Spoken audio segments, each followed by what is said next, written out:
ಎಲ್ಲರಿಗೂ ನಮಸ್ಕಾರ. ರಸಸ್ವಾದ ಚಾನೆಲ್ಗೆ ಸ್ವಾಗತ.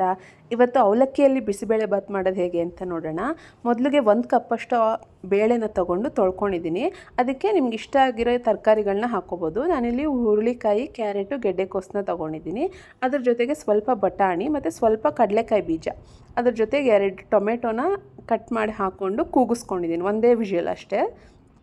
ಆಮೇಲೆ ಇನ್ನೊಂದರಲ್ಲಿ ಒಗ್ಗರಣೆಗೋಸ್ಕರ ಒಂದು ಬಾಣಲಿ ಇಟ್ಟು ಒಂದು ಸ್ವಲ್ಪ ಎಣ್ಣೆ ಹಾಕ್ಕೊಂಡು ಅದಕ್ಕೆ ಸ್ಪೈಸಸ್ ಹಾಕ್ಕೋಬೇಕು.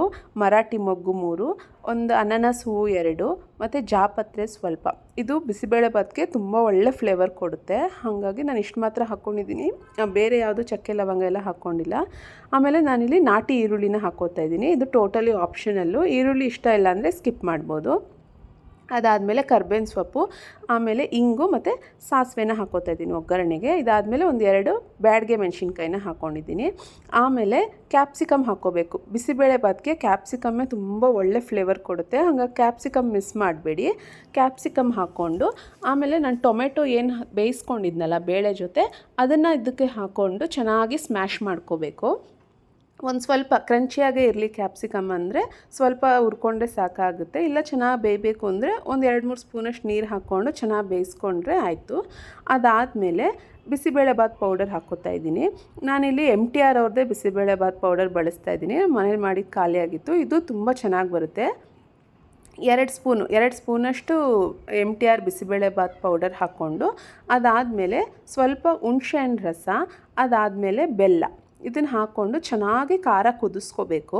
ಚೆನ್ನಾಗಿ ಕುದಿಸ್ಕೊಂಡ್ಮೇಲೆ ಅಷ್ಟೇ ಮಿಕ್ಸ್ ಮಾಡಬೇಕು, ಇಲ್ಲಾಂದರೆ ಅಷ್ಟು ಚೆನ್ನಾಗಿ ಬರಲ್ಲ ಟೇಸ್ಟು. ಇದು ಖಾರ ಚೆನ್ನಾಗಿ ಕುದಿಬೇಕು. ಅದಾದಮೇಲೆ ಇನ್ನೊಂದು 1 ಕಪ್ಪಷ್ಟು ಅವಲಕ್ಕಿನ ನೆನೆಸಿಟ್ಕೊಂಡಿದ್ದೀನಿ. ಅವಲಕ್ಕಿ ನೆನೆಸಿಟ್ಕೊಂಡಿದ್ದನ್ನು ಬೇಳೆ ತರಕಾರಿ ಬೇಯಿಸ್ಕೊಂಡಿದ್ದೀವಲ್ಲ ಅದ್ರ ಜೊತೆ ಮಿಕ್ಸ್ ಮಾಡ್ಕೋಬೇಕು. 1 ಕಪ್ಪಷ್ಟು ಅವಲಕ್ಕಿ ನೆನೆಸ್ಕೊಂಡು ಮಿಕ್ಸ್ ಮಾಡ್ಕೋಬೇಕು. ಒಂದು ಸ್ವಲ್ಪ ಅರಿಶಿನ ಪುಡಿ ಹಾಕ್ಕೊಂಡು ಮಿಕ್ಸ್ ಮಾಡ್ಕೊಂಡಿದ್ದೀನಿ. ಆ ಖಾರ ಎಲ್ಲ ಚೆನ್ನಾಗಿ ಕುದ್ದಾದಮೇಲೆ ಇದನ್ನು ಅದಕ್ಕೆ ಮಿಕ್ಸ್ ಮಾಡ್ಕೋಬೇಕು ಅಷ್ಟೇ. ಇಷ್ಟೇ ಸಿಂಪಲ್ಲು, ತುಂಬ ಚೆನ್ನಾಗಿರುತ್ತೆ. ಒಂದು ಸತಿ ಟ್ರೈ ಮಾಡಿ ನೋಡಿ.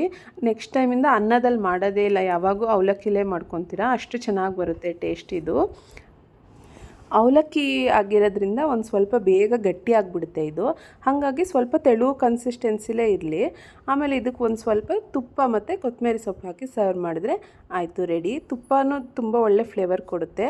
ಮತ್ತು ಮುಂದಿನ ವೀಡಿಯೋದಲ್ಲಿ ಸಿಗೋಣ. Thank you for watching.